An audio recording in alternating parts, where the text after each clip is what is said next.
can I do? 'Cause I'm just a sinking ship, and you're just a pair of lips that I've lost in the moment. All I want is for you to come back. Now I'm caught in the middle of life, and I need.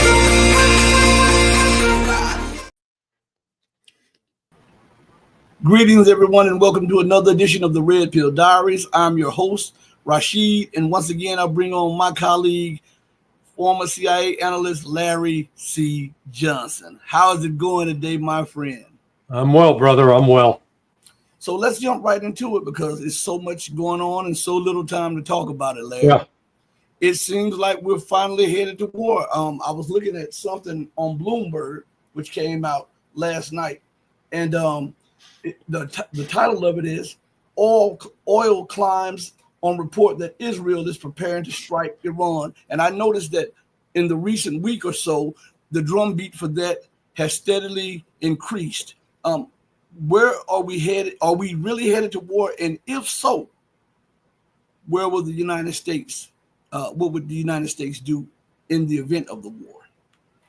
Well, I do think I do think it's going to happen, unless there's a reversal on the diplomatic front. So, prior to yesterday, the U.S. and Iranian delegations had met 4 times, and they didn't seem to basically have the outlines of a deal hammered out, in which Iran would continue peaceful enrichment of uranium at a level of 3.6%, and it would give up all other enriched uranium above that. And in exchange, they would get sanctions lifted. They would allow international inspectors, in fact, on-scene inspectors, and there were a number of guarantees that they were fulfilling with that. Well, the Zionist crowd, that I'll refrain from calling them what I want to call them. It's an impolite term. They began mounting their pushback campaign. So they leaked to Fox News this bullshit that, we just discovered a secret laboratory building, tritium, or they've been hiding it for years, And the source of it was this Iranian opposition group who is on the payroll of the C.I.A., I'm sure. Then Witkoff, they must have threatened him because all of a sudden, instead of saying, I can live with a 3.6%, no, they can't. Absolutely none, 0%. So Iran turned around and said, well, okay, we're not meeting with you this week. So the meeting this week is canceled. Israel persists in its naive, crazy belief that they can launch a strike on Iran and take out, quote, Iran's nuclear facility. I was involved over the course of 23 years scripting exercises for U.S. military and scenarios. One of those included scenarios of attacking Iran. All I can say is that go ahead, Israel. FAFO. Hey, FAFO. That's what's going to happen. And same with the United States. If we back that, our so-called bunker buster bombs, that requires an airplane to fly into Iran. And if we fly that into Iran, they're going to shoot our ass down. Mm-hmm. So, if Trump's stupid enough to do this, then he'll get what he deserves. A complete shellacking and an embarrassment. And, he'll go the way of George H.W. Bush. Remember, read my lips, no new pit taxes. And then, hey, I got some more taxes for you. Only this is, Mr. Peace President's going to be starting a war. I'm very concerned that it's headed in that direction. And because, there will be, potentially thousands, tens of thousands of both Iranians and Israelis are going to die Mhm. And it all could have been avoided. The United States, we keep pretending that we're some championship heavyweight prize fighter. Man, we beat everybody on the block. And somebody needs to come and tell us, says, hey, remember all those fights you got into? You got your ass kicked in all of them. Okay, you lost. Vietnam, Iraq, Afghanistan, Syria. Stop pretending that you're Muhammad Ali. You're not. That's ridiculous. By the way, let's get off on a slightly separate rant. There was, I don't know if you've had a chance to watch Trump's meeting with Ramaphosa, the South African president. No, I haven't had it yet. Trump, he's making a big deal. He's got, and I grant you, it's an issue. South Africa has allowed the properties of white farmers to be taken away and white farmers to be killed. And Trump's making a big deal about this. Man, he's got the stack of papers and he's showing the video. And I'm thinking, God, that sounds familiar. Where else in the world do we have one group of people taking land from another group of people and killing women and children and old men? God, where would that be? Oh, I got it. It's called Gaza. It's called the West Bank. So here's Trump making a, like end of the world big deal about what's going on in South Africa. And it is an issue. It should be dealt with. And remaining like he's Helen Keller when it comes to what's happening to the Palestinians. Nothing to see here. Move along, even though Israel's starving them to death. It's just outrageous.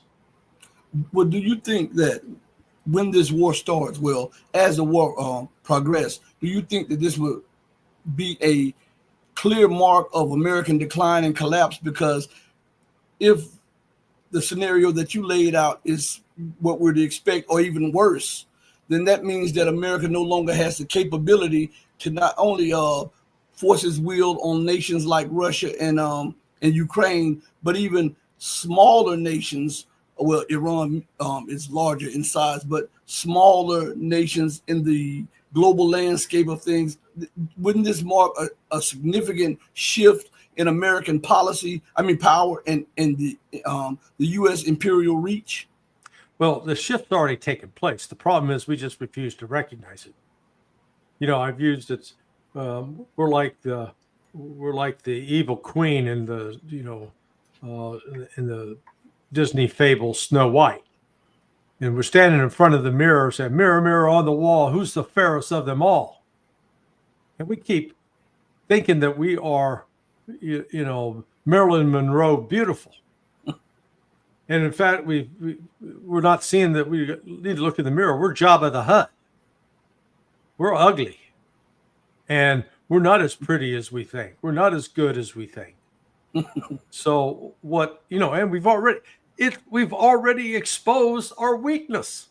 We could not stop the Houthis, for God's sake. Now, the Houthis are some tenacious fighters. And they're great warriors. And they've suffered, they suffered a lot of death and destruction at our hands. And they didn't curl up into a fetal position and start crying mercy. No, they kept fighting. And we think, against Iran, which has a much more robust defense and a far more advanced missile force. I mean, Iran basically has been preparing to be attacked for years because we keep threatening to do it. And they keep building up their defenses. So if the truth is already out there, we just can't handle the truth here in the United States. We keep deluding ourselves that we're the biggest, the baddest, etc.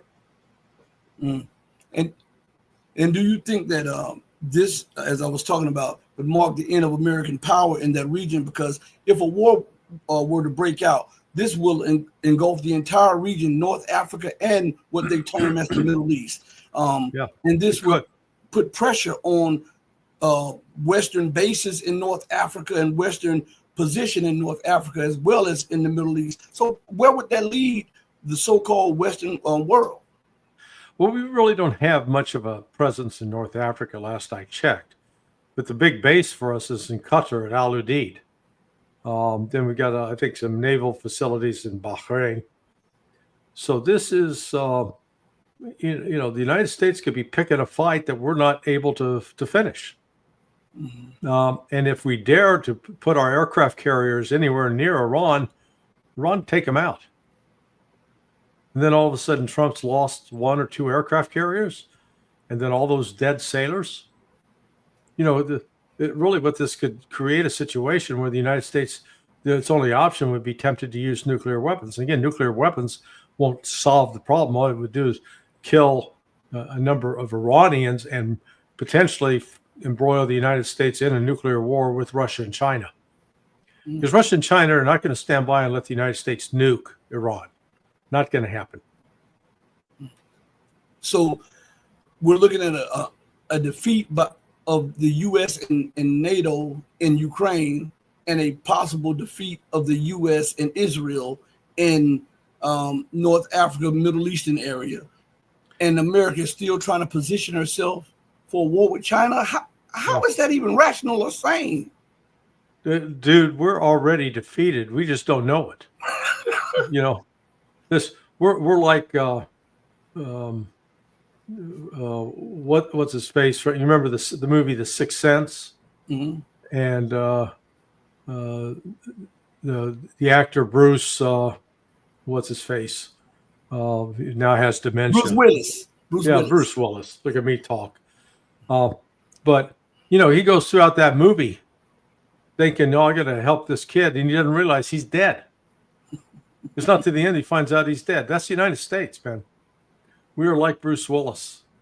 I see dead people. That we keep pretending that we've got this. We've got this one we can defeat, and there's nothing we can do. I got into.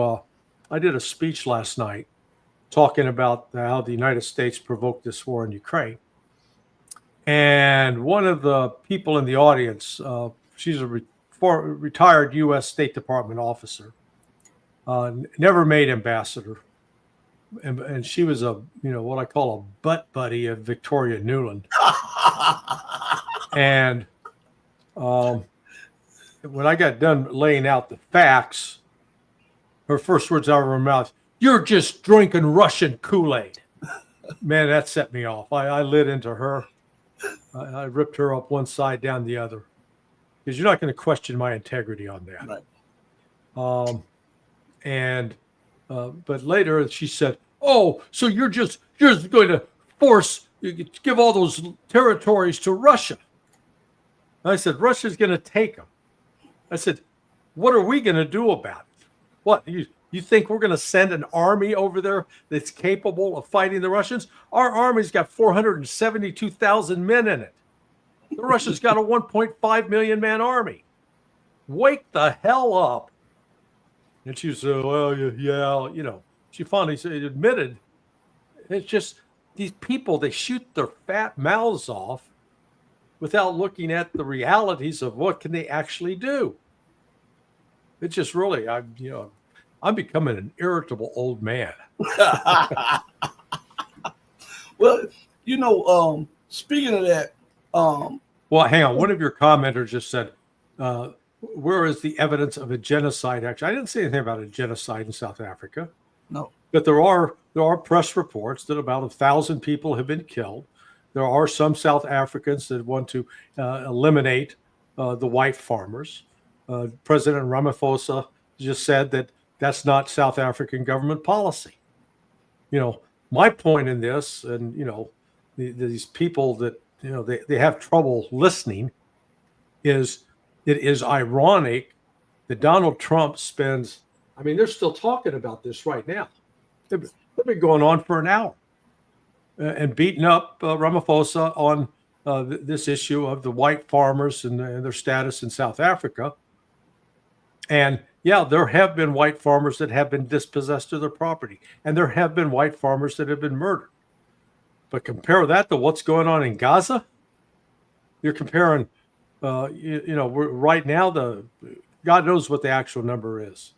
The Palestinian Authority reports it's 60,000 dead. Others claim it could be well over 100,000 or more. And my point is, it's just this kind of silly political theater where, it's easy to beat up on South Africa. And then, when Bibi Netanyahu shows up, Trump's down on his knees in front of him, giving him a blowjob. Larry said that. Sorry.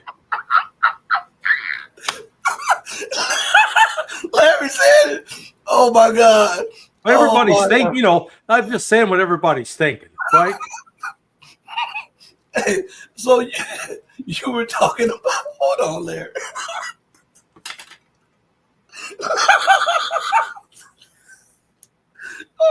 oh my God. I hope everybody caught what Larry just said, okay? I hope you guys caught what Larry said. Listen, Trump says this, and I don't know if he's suffering from Alzheimer's or something, but on May 19th, the article came out on RT, and the title of it was U.S. should never have intervened in Ukraine, and this is according to Trump. And let me go down to something. He says this. I'm going to skip around because he has to be suffering from Alzheimer's or something for him to say some of the things that he said. He said, speaking to reporters at the White House following a phone call with Russian President Vladimir Putin on Monday, Trump expressed frustration over the crazy scale of U.S. involvement in the Ukraine conflict. He reiterated that it is not our war and stressed that his administration is working to end it through diplomacy. This is not our war. It's not my war. I mean, we got ourselves entangled in something that we shouldn't have been involved in, and we would have been a lot better off. And maybe the whole thing would have been better off because it can't be much worse.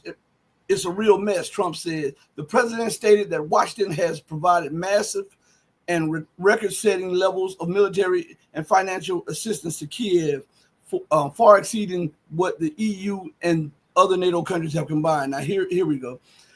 We don't have boots on the ground. We wouldn't have boots on the ground, but we do have a big stake. The financial amount that was put up is just crazy. Again, this was a European situation. It should have remained a European situation, but we got involved much more than Europe did because the past administration felt very strongly that we should. Now, stop right there. Before anything, he is acting as if this wasn't an American plan to separate Ukraine from Russia. We can read it in some of the writings of some like Zbigniew Brzezinski and other people about how to prevent Russia from becoming a great power by separating Ukraine from Russia. And then with Victoria Nuland on tape talking about it cost $5 billion to overthrow Yanukovych and F the EU. Why is he not recognizing that? He's admitting that the war is wrong. He's admitting that the war is devastating, but he is like passing the buck to everybody else except America. I mean, I'm gonna change. He's the male version of Butterfly McQueen. Okay, you know who Butterfly McQueen was?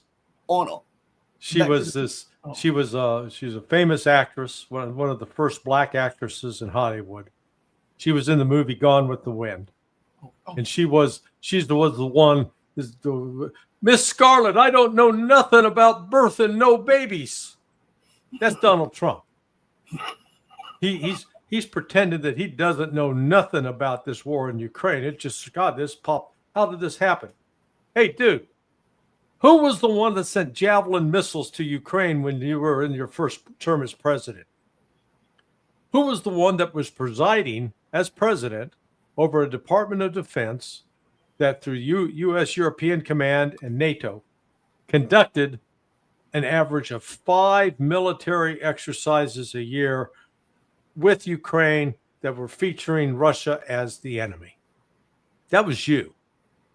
Who was it in those exercises that allowed amphibious warfare to be practiced, landing U.S. Marines in the shores of the Black Sea?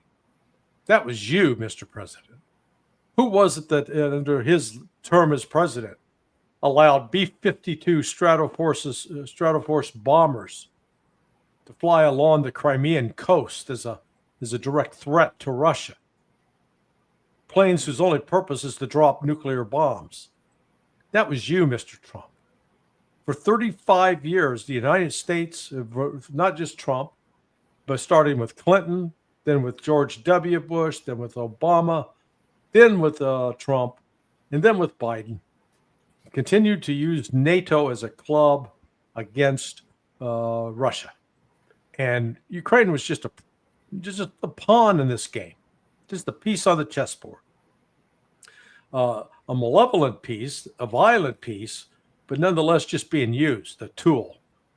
And Trump's trying to pretend the United States has no involvement with it. I tell you what, cut off all the aid that we're sending to Ukraine now, cut off all the intelligence resources, and withdraw the C.I.A. and other covert military operators that are in Ukraine right now. Then the war will stop. And when that happens, that'll let you know who's running the show. So do you think there'll be a miscalculation there?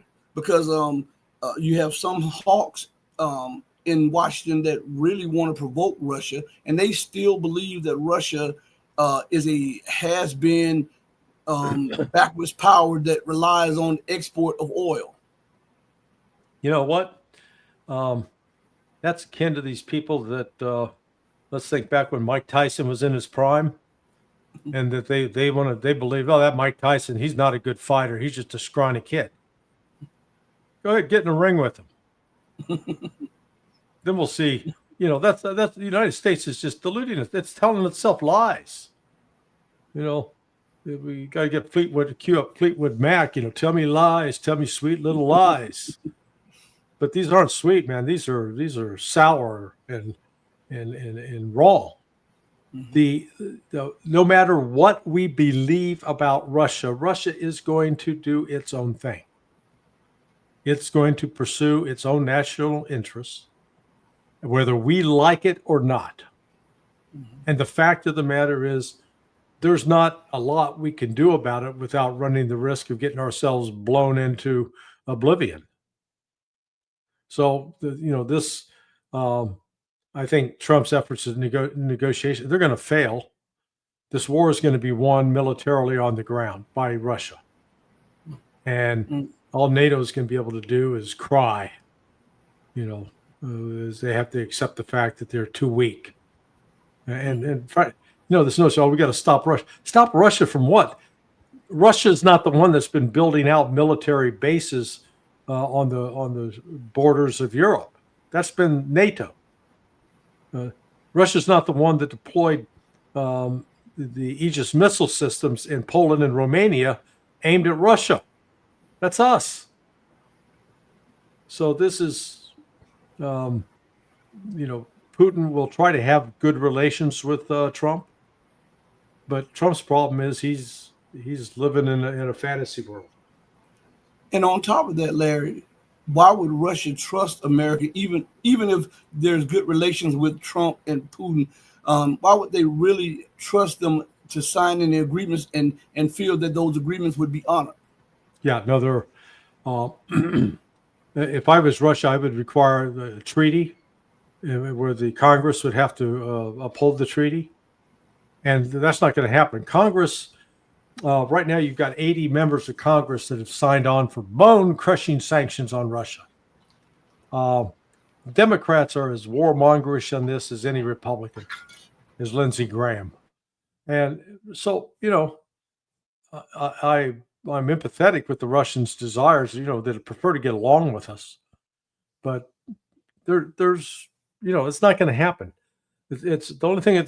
The only way the United States is going to learn is when it gets its nose bloody, because we're so busy finger poking the Russians in the chest.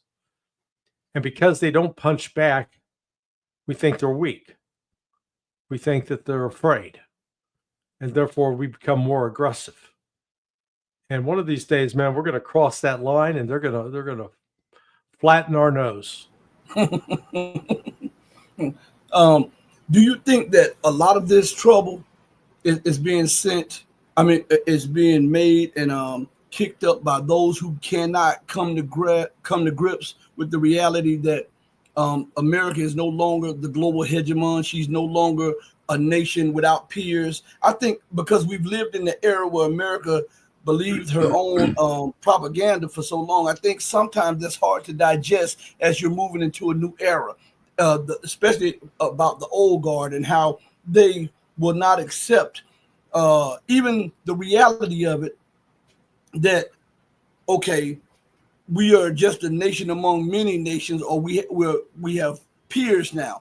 Do you think that's hard for them to cope with and to accept? And this is what's driving their mad dash to make war with Iran, to stoke up tension in Africa, to stoke up tension in Latin America, to keep the war going in Ukraine, and to then pivot and try to take on the rising superpower, which is China. Yeah. Well, actually, I think it's a couple of things. I mean, that's part of it. First, particularly with Ukraine, it's all about the money. There is 23 members of Congress. I know of one Republican senator that got $17.2 million, and one prominent New York senator who received over $23 million into their personal bank account, money that the United States government sent to Ukraine that got stolen, siphoned off, funneled back to these clowns. Just let's say that, a senator from New York and a senator from South Carolina. And a former president.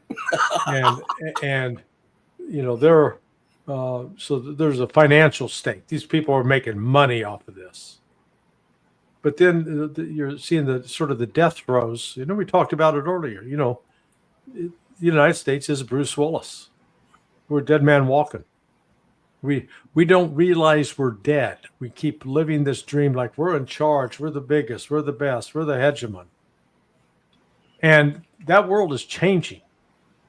It has fundamentally changed because Russia and China are now united and creating a new world order that's going to exclude the United States. I mean, the United States can participate. They're we're welcome to be part of it, but we don't get to call all the shots. We don't get to be the mother-in-law anymore.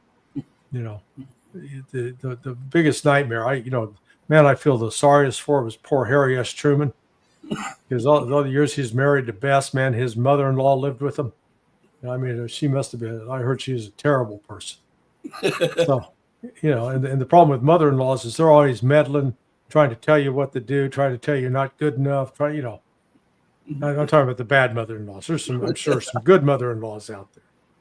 But this is the United States just desperately trying to hang on to its legacy that is losing. And really, there's no way to capture it. I ran across some interesting stats. 1955, the literacy rate in China was 25%. Literacy rate in Russia is about 95%. And in Russia, it had gone from a literacy rate of 25% in 1925 up to 95%. So they really had a turnaround. And the literacy rate in the United States in 55, it was 97, 98%. Today, literacy rate in China, 97, 98%. Ditto for Russia. And in the United States, 74%, with more than 50% of the adults only reading at a 6th grade level or lower. So wait a second. Don't tell me about American greatness when our education system's collapsing. I mean, we got kids that can't do math and can't read, but by God, they can come up with different pronouns for themselves. So we've lost our way in this country, and it's going to take an awakening to turn it around. And the only way, like it woke up the Soviets, the only way they woke up and changed their system, where you had this bloodless revolution against the communists, was they had a complete economic collapse down to the point that only 7% of the population was considered middle class in 1995. Think about that. 90% was living in poverty. And yet Putin took it from that to a country now where 50% are in the middle class, and the country is rich and prosperous, safe, clean. You can't use those words in Atlanta or New York or Philadelphia or Baltimore or Oakland or San Francisco. You know, we get. I can come up with a new television show. America's worst shithole. Finding the city which is the most miserable place for people to try to live. So we're out of touch, and it is that frustration trying to hang on to what we have or had that we're making these desperate attempts to try to control events that, frankly, we don't have control over. So in closing, two questions, one from me and one from a channel audience member.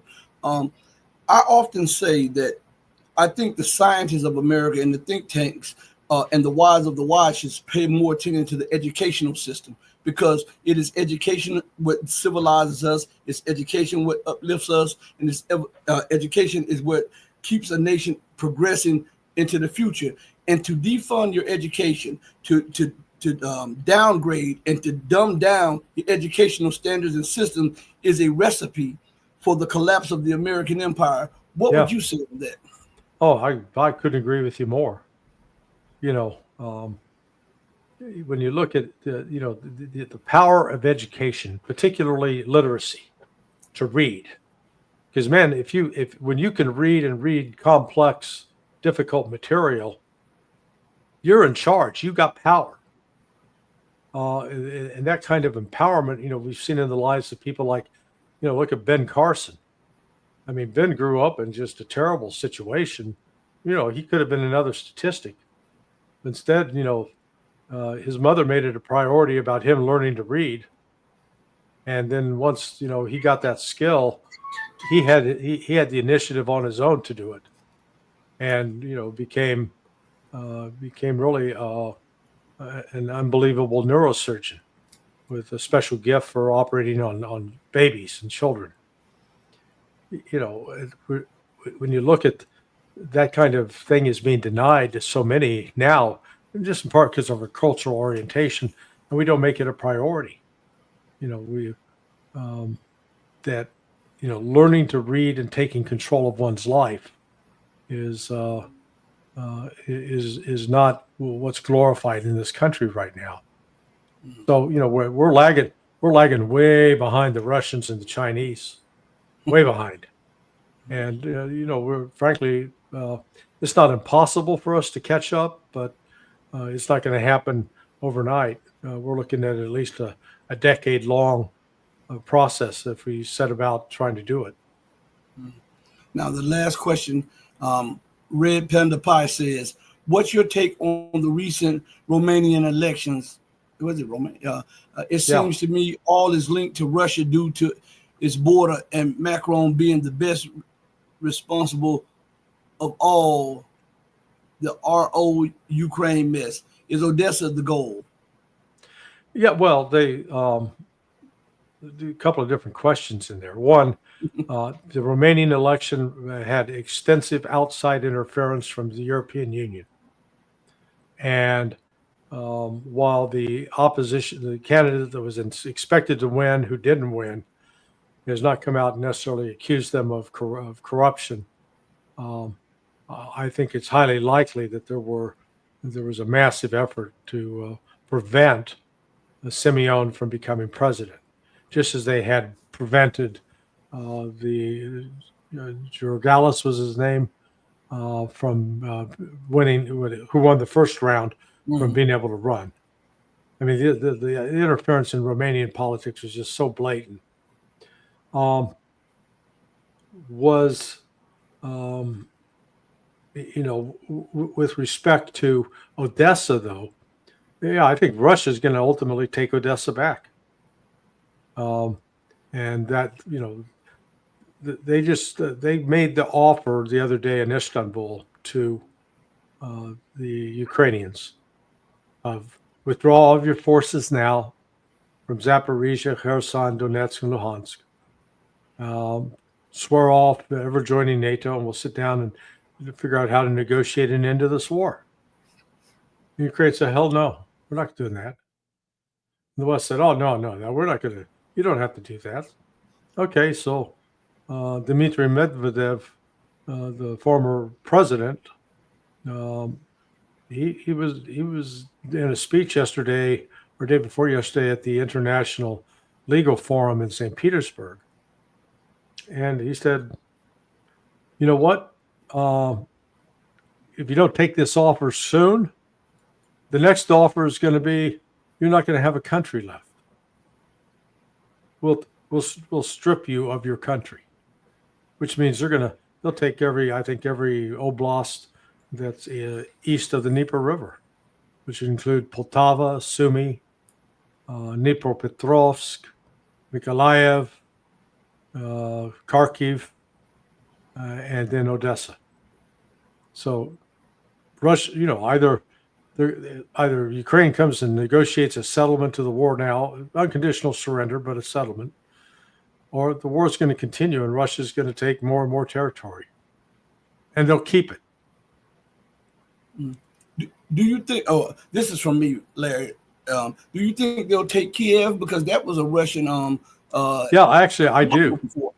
I personally believe they will, but others say no, they won't. But I think they will. Okay, all right.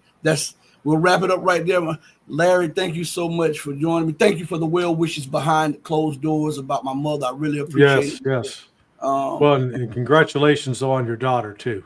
Oh, thank you. Thank you for reaching out. And you remembered. Yeah.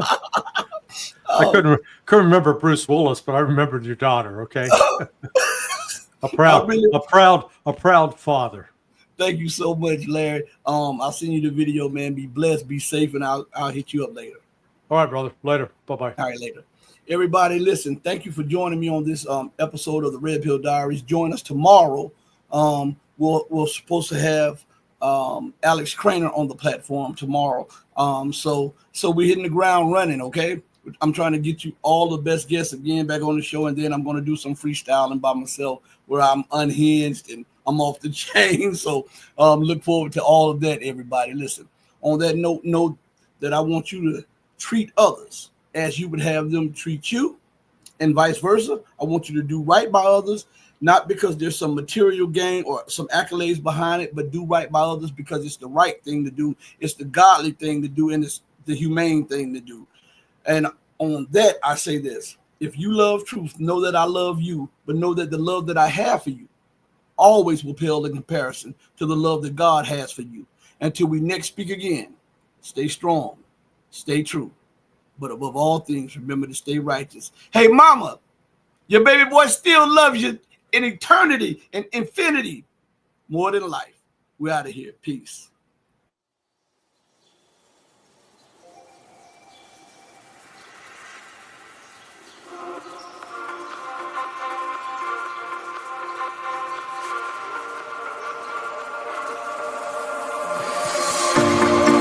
Told you to walk away. That was my first and last mistake. I'm blue without your face. But what can I do?